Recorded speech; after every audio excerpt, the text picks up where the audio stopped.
Once upon a time, in the heart of England, there lived a king whose name struck fear into the hearts of his enemies and earned the admiration of his people. Richard, known as Richard the Lionheart, was a warrior king, bold and fearless in battle, with a heart full of courage and a spirit that could never be broken.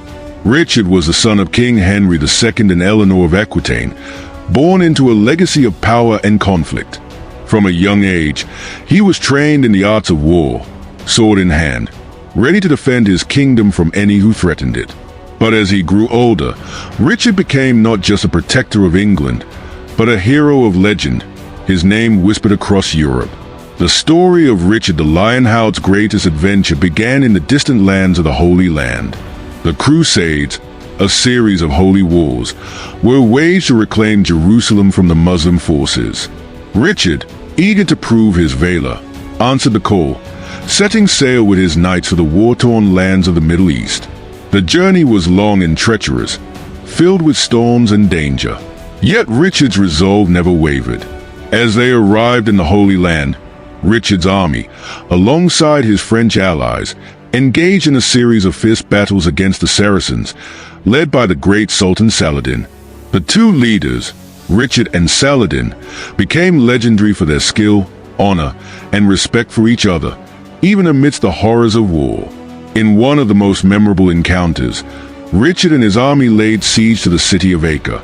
The battle was long and brutal, with Richard leading his men from the front. Through rain, mud, and blood, Richard's determination never faltered. It was said that he could inspire his soldiers with just a glance, rallying them to fight with the ferocity of lions. His bravery was unmatched, and when Acre finally fell, Richard was celebrated as a hero. Despite his victories, the crusade was not an easy one.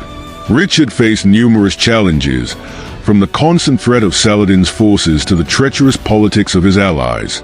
Yet Richard remained focused on his goal, to reclaim Jerusalem. However, due to the combined challenges and limited resources, Richard had to make a difficult decision.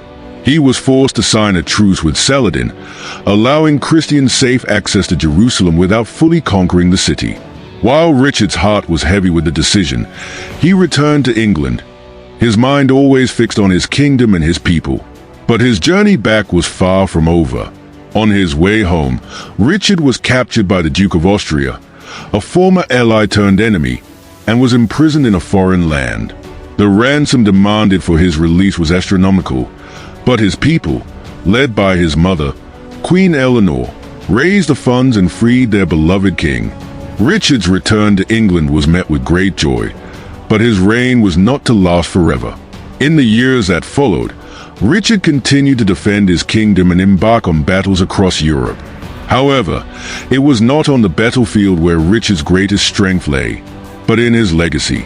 He was a king whose bravery and leadership were unmatched, a symbol of the warrior spirit, and a legend that would live on long after his death.